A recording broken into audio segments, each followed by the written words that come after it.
Welcome back to the weekly news roundup. This is the privacy edition. This is recorded live Fridays at 9 p.m. Eastern Standard Time. If you want to help catch the show live, if you want to help support the channel, one way is if you are in need of a VPN, you can use our affiliate link to get private internet access. tlm.li/PIA. So private internet access does give you a nice, good VPN. They have a record of not keeping logs. They have recently open sourced everything in their platform.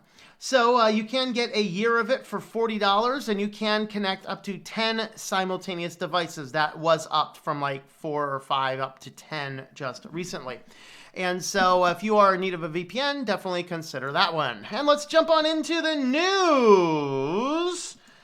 All right, so Wired, hackers can clone millions of Toyota, Hyundai, and Kia keys. So if you happen to have one of those layers, one of those kinds of cars, you might find yourself one day that somebody just kind of came up with a little computer and beep, beep, beep, fee-fobbed into the thing and got in there. All right, so basically there's a flaw in the encryption, and we've kind of known this for a while, and mostly these cars have been security by obscurity. I mean, who runs around trying to hack into cars anyway? Car thieves, apparently. Some people can actually get away with a car in less time than they used to when you had to, manually open the thing and hotwire the thing, right?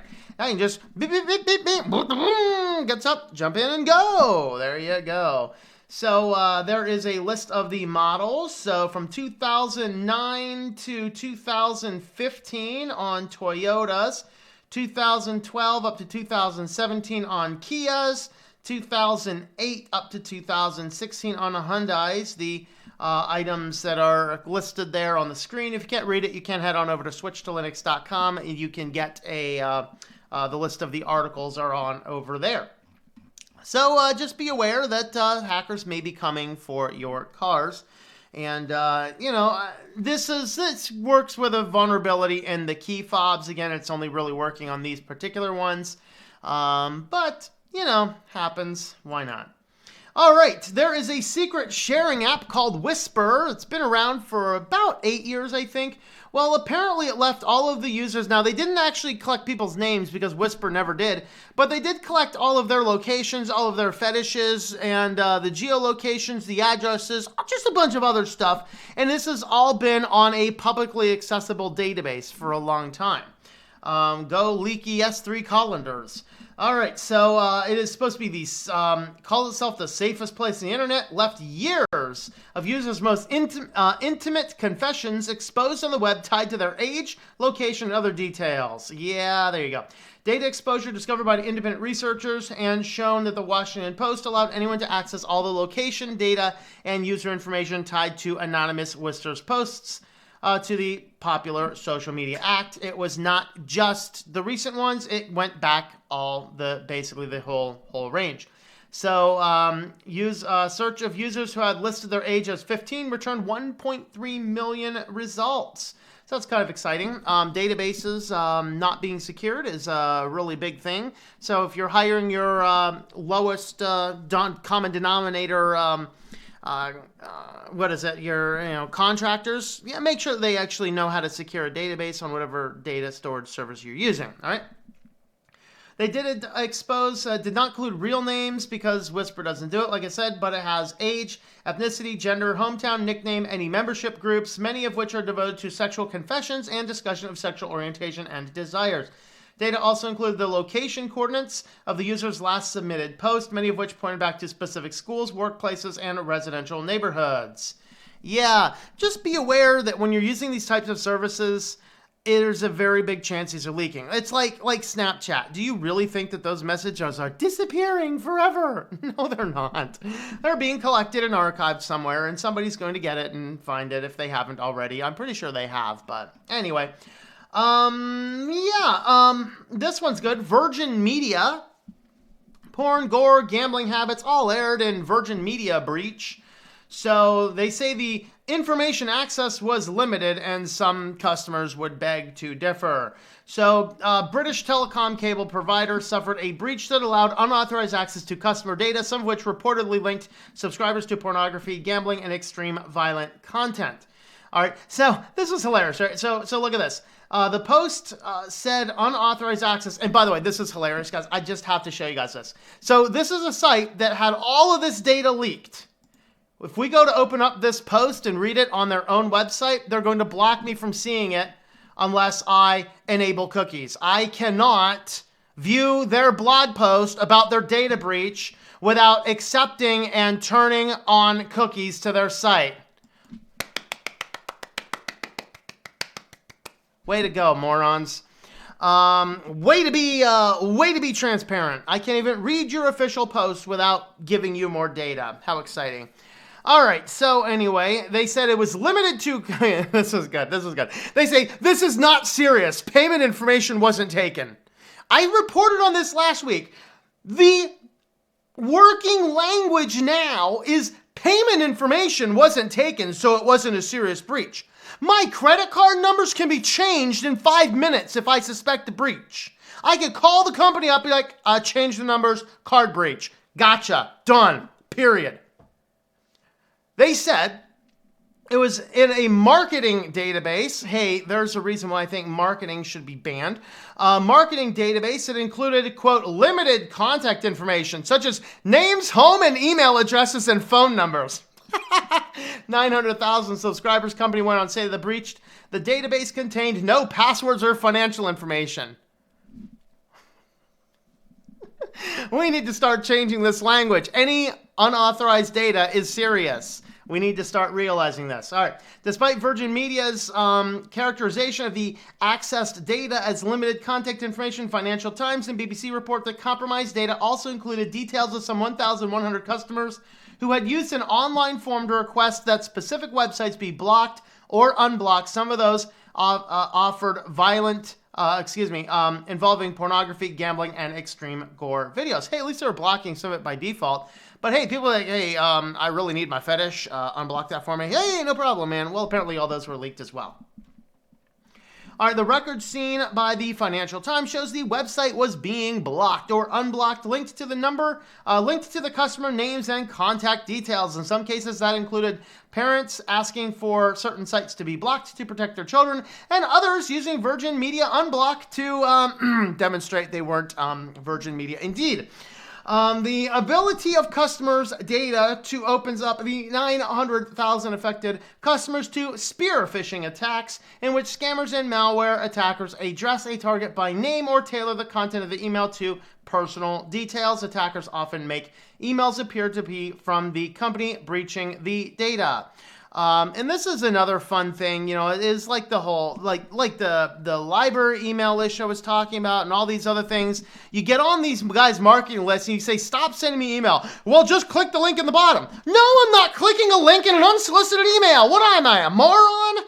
And, that's kind of the stuff that begins to happen. All right, well, go ahead and moving on. Oh, Comcast also had a data breach. So remember back in the day, it's not as popular these days, but remember back in the day when you can pay an extra $5 or whatever fee to not have your phone number listed so nobody could find your address and your phone number in the phone books or other online databases? Yeah, all of those people that were paying to have their number unlisted, it all leaked out at a marketing database. Go figure. Maybe marketing should be banned. All right, Comcast made the same mistake once before. It had to pay $33 million in the past.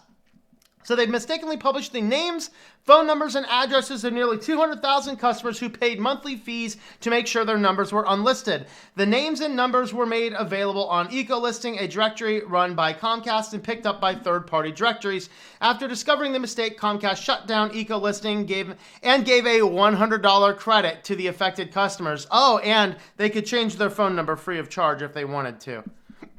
Oh, my Lord. Are you going to offer to help move them and pay for all moving expenses when the spousal abuse victim's name and number was released, address was released? Oh, I didn't think you were going to be paying to help somebody move to a secure location after you fumbled the ball. $100. It's like, oh, we're sorry, we're morons. Here, have $100 just for fun. Don't spend it all in one place. Our services. We'll kind of get to that in a future news section. Similar to a mistake in the early 2010s that the company paid $33 million in a settlement. Years customers have had the ability to pay a small sum of money per month to ensure their phone numbers and personal information remain off of telephone and online directories. January and February, thousands of people across the country received letters from Xfinity telling them the company has inadvertently published personal information on Comcast online directory. The per affected 2% of Comcast 9.9 million voice customers. Charged a $3.50 dollars per month fee for the privacy features in Pennsylvania, and apparently it costs up to $5.50 depending on where you were. So, good news about living in Pennsylvania is you get screwed over by Comcast the least because they're headquartered here. That's the only reason why I'm not actively petitioning for Philadelphia to leave Pennsylvania and go to New Jersey. All right. A popular analytics platform secretly scraped users' data via VPN apps. People, I've been telling you this for a long time. And yeah, I know I started this video with an affiliate link for VPN, but I am very clear about this many times. I do not advocate for carte blanche. Everybody needs a VPN. And I hear all of these people who know nothing about technology, whether they're in the political world or the gaming world or the documentary world, doing whatever's going, you need the VPN, you need the VPN, you need the VPN. Everyone needs a VPN. No, everyone doesn't need a VPN, people. You need a VPN under certain circumstances. You're connecting to weird wireless access. You need to get out of a geolocation. You need to secure something in a different way. You need to alter your IP address. Very good, valid reasons to have a VPN. You do not need a VPN all the time. But in all of this hysteria that everyone needs a VPN, and half of the sheep have no idea that they do or do not need a VPN, everyone thinks VPN, so you start looking for VPN, and these companies are very happy to push out free VPNs, because the biggest problem with VPNs is, sure, your ISP can't see anything you're doing, but the VPN company can see everything that you're doing. This is why you need to make sure you trust your VPN. So in this case here, this is Sensor Tower, had something to the effect of it was like 20 or something VPNs. 20 different VPNs downloaded 35 million times. We're basically harvesting every bit of thing that you were doing on your device and sending it right on back to the data analytics marketing company so they could use it to sell your data to other companies. Everyone doesn't need a VPN. If you need one, consider private internet access. They have been demonstrated to not store logs. And there's other options out there as well. So here is a list of other things. There are ad blockers were in the list as well. So there's ad blockers and VPNs. Apple had already removed 13 apps due to policy violations. Of course, we had a comment there about Facebook's Lenovo app, so that was exciting. So just be cautious. If you are using a free VPN, you are probably the product being sold. Be aware of that. All right, and on to our feature article of privacy news. Google tracked this guy's bike ride past a burglarized home, and that made him a suspect. This is a Florida man.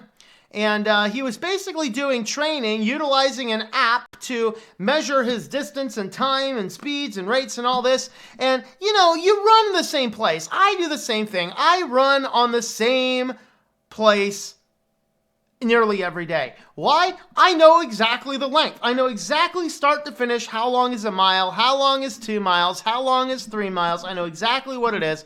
And if I were to be running with some app that's collecting my location and then, one house somewhere around the block is burglarized and Google's like, or it's not Google, the police are like, let's ask Google who's been running around this house. If I actually carried an app around with me that would do that, then what would end up happening is they could pull it out and say, oh, here's a device. Now, Google does this in a few phases. First, it says, here's a bunch of IPs and some basic non-identifying information, allegedly non-identifying. They send it out, and then the police would put together the information and then request from Google the actual information of the user. So in that period of time, if Google will alert you that you're under investigation, at that point in time, this guy had to hire an attorney and go to court and block Google from giving his information to law enforcement because a house along his bike ride route was burglarized.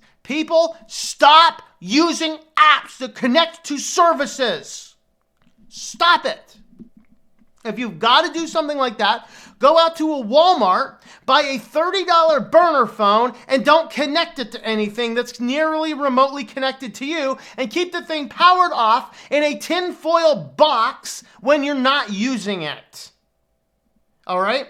And I actually used to do that with one. I had a device that it was one of those cheap burner phones, and I would use it to map the GPS locations. Now, I use a Garmin Forerunner 35. It's the only watch that I know of that can gather the GPS data, and I don't care where I've been. I just care the distance run. It's the only one I know of that I do not have to connect to a device to pull something off of it. Okay, so and I have to pull it off within a week, and I have to pull it off manually. That's exactly what I want, because this is not connected to anything at all. I can if I wanted to, but I don't.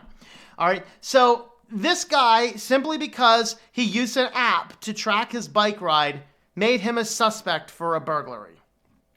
He ended up having to go to court, hire a lawyer, go to court, and get his individual thing thrown out, which of course de-anonymized him to the police anyway. Yay! So be very cautious about these various apps.